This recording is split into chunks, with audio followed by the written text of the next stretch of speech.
Bonjour à tous et bienvenue sur Sensation. Le 5 avril 2021, il s'élancera pour sa traversée d'est en ouest du Groenland. Moufid Taleb, bonjour. Bonjour. Vous avez 27 ans et êtes habitant de Saint-Étienne-du-Rouvray. Donc les températures pourront atteindre en ressenti moins 60 degrés. Vous allez parcourir 600 km dans le froid du Groenland, entraînant une luge qui pourrait atteindre 100 kg. Voilà le défi sur lequel vous travaillez depuis quelques mois. D'où vous vient cet attrait pour les mondes polaires ? Alors cet attrait pour les mondes polaires, il me vient de plusieurs choses. Pour commencer, j'ai lu 3 livres, en fait, une trilogie quand j'étais beaucoup plus jeune, qui se déroulait en fait en partie au Svalbard. Donc le Svalbard, c'est une contrée qui est vraiment très proche du pôle Nord. Et puis donc c'était dépeint comme un endroit vraiment merveilleux et fascinant. Donc ça m'a fasciné sur une courte période.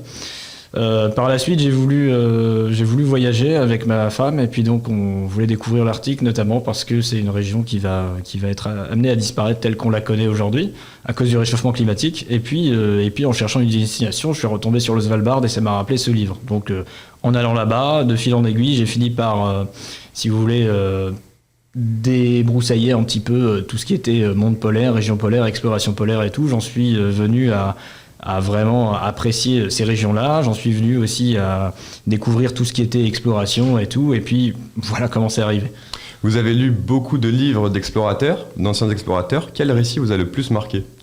Alors, quel récit m'a le plus marqué ? Je dirais celui d'Ernest Shackleton, donc, dans son livre L'Odyssée de l'endurance, parce que je pense que c'est quelqu'un de très humble qui a eu une expérience de vie extraordinaire et puis donc je ne retrouve pas aujourd'hui d'expérience similaire contemporaine. Voilà, je retrouve pas quelque chose d'aussi fort que cet équipage de bateaux qui se sont retrouvés à dériver en fait à côté sur la banquise du continent antarctique pendant 1 an et demi, qui en sont revenus vivants sans perdre une seule personne de l'équipage.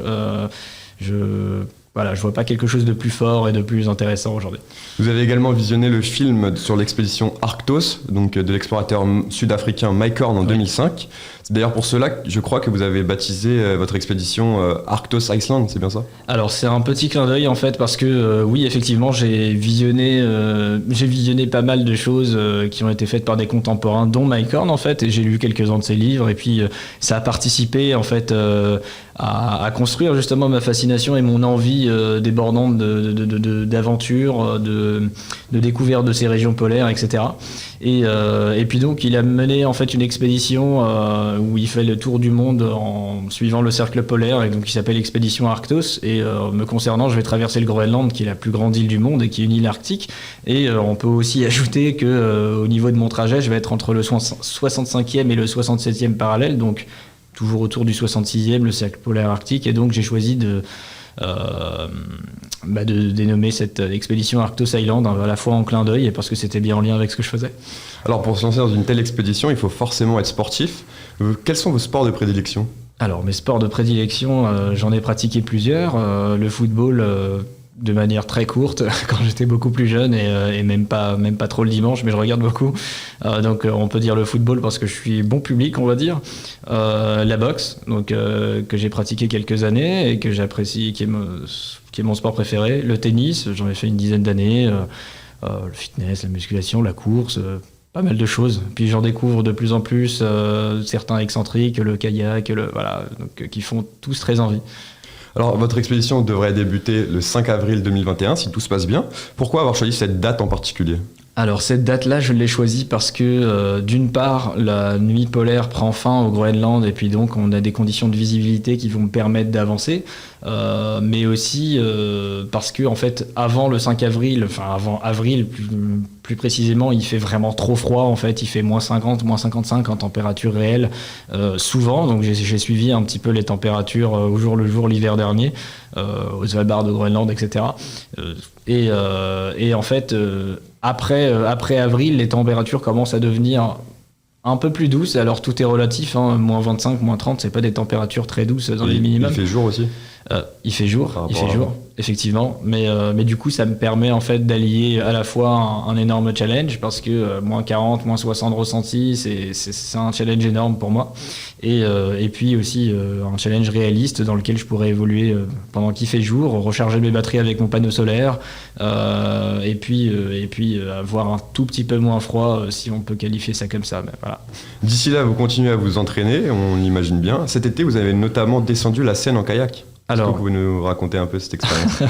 Alors en fait, c'était pas vraiment dans le cadre de ma préparation pour Arctos Island, c'était vraiment pour déconnecter un petit peu du quotidien. Vous savez, quand je me suis lancé, il y avait encore 1 an et demi à attendre avant l'échéance. Donc 1 an et demi, c'est très très long. C'est 1 an et demi dans lequel on travaille beaucoup et on a envie parfois de voir un petit peu autre chose et de s'amuser un peu. Et donc c'était l'expérience idoine en fait pour pouvoir déconnecter, pour pouvoir voir autre chose et puis s'amuser un petit peu. Donc c'est ce que j'ai fait. J'ai pris ma décision peut-être 1 mois avant de faire la descente de la Seine, sur un coup de tête en me disant je vais descendre la Seine en kayak. J'ai eu la chance d'avoir un kayak qui m'a été prêté par une marque et puis donc j'ai pu faire quelques tests matériels. Donc on va dire que ça c'est pour la préparation, les tests matériels niveau nourriture, tente, etc., etc. Donc avant l'expédition, vous avez aussi prévu de faire des stages pour vous entraîner, pour découvrir un petit peu, pour ne pas partir à l'inconnu.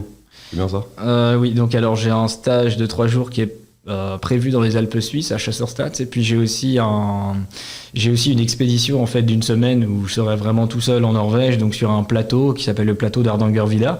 Donc c'est le plus gros plateau d'Europe et puis un plateau qui est traditionnellement utilisé pour la préparation d'expéditions polaires. Donc je vais me retrouver là-bas pendant 1 semaine dans des conditions qui ne seront pas aussi extrêmes mais relativement proches quand même de celles du Groenland, beaucoup de vent, beaucoup de froid, etc., etc. Et donc ce sera l'occasion de tout valider, les derniers tests matériels, ce qui marche pas, etc., pour que le jour J, en avril, je sois prêt. Voilà. En ce qui concerne la nourriture, vous avez prévu de manger 8000 calories par jour. Pourquoi? Alors 8000 kilocalories par jour parce que tout simplement en fait en supposant qu'un être humain sédentaire consomme 2000 kilocalories par jour au quotidien, alors vous avez déjà la dépense physique qui est énorme, vous traînez une luge de 100 kilos à peu près environ, donc pendant 10-12 heures par jour. Et puis vous avez surtout le froid. Le froid, en fait, votre corps dépense énormément d'énergie pour essayer de maintenir votre chaleur corporelle. Et donc ça se traduit en kilocalories directement. Donc vous êtes obligé de manger 4-5 fois plus qu'un être humain normal chaque jour. Donc ça prend beaucoup de temps. Et puis il faut bien adapter son alimentation, boire de l'huile, faire des trucs qui sont pas forcément dans les mœurs habituelles. Et voilà, donc c'est quelque chose que je peaufine avec mon sponsor, Lyophyse & Co, qui est spécialisé là-dedans et qui m'accompagne. Voilà. Vous en avez parlé, donc pour lutter contre le froid, il faut manger. Comment on lutte contre des températures qui peuvent atteindre les moins 60 degrés en ressenti? Alors, on lutte déjà par les vêtements. Donc, les vêtements, il faut vraiment bien prévoir son coût, surtout quand il s'agit d'une durée d'1 mois et pas simplement d'une excursion à la journée. Donc, comment on lutte? Il va falloir, je sais pas, par exemple, le sac de couchage. Je vais vous donner quelques exemples. Le sac de couchage, vous allez avoir un sac de couchage avec beaucoup de duvet qui va permettre de beaucoup gonfler et beaucoup retenir en fait l'air la chaleur que votre corps produit. Et à côté de ça, il faut faire attention à plein de détails qui peuvent vous coûter cher si vous les ignorez. Par exemple, au niveau du sac de couchage, si vous ne faites pas attention, vous allez transpirer.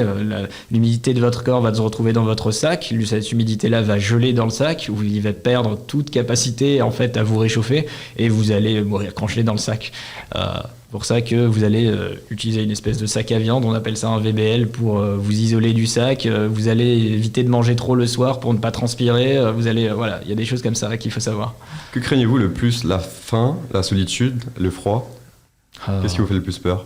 Alors, la raison pousse à avoir peur de plein de choses, mais c'est surtout j'ai pas vraiment peur de quelque chose en particulier. Je suis surtout concentré en fait sur la manière de gérer ces différents risques.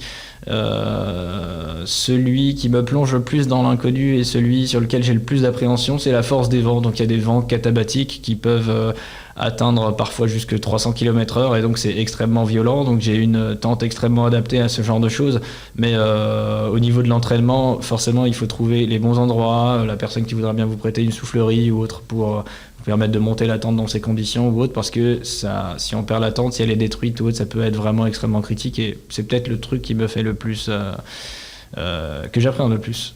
Et une fois la traversée finie, vous avez prévu de rentrer en France et de vous marier. En attendant, on pourra suivre votre préparation sur votre compte Instagram, moufid-taleb. Merci à vous d'avoir été avec nous sur Sensation. Merci beaucoup. Merci. Cette émission est disponible en podcast audio et vidéo sur notre site et sur notre application Radio Sensation.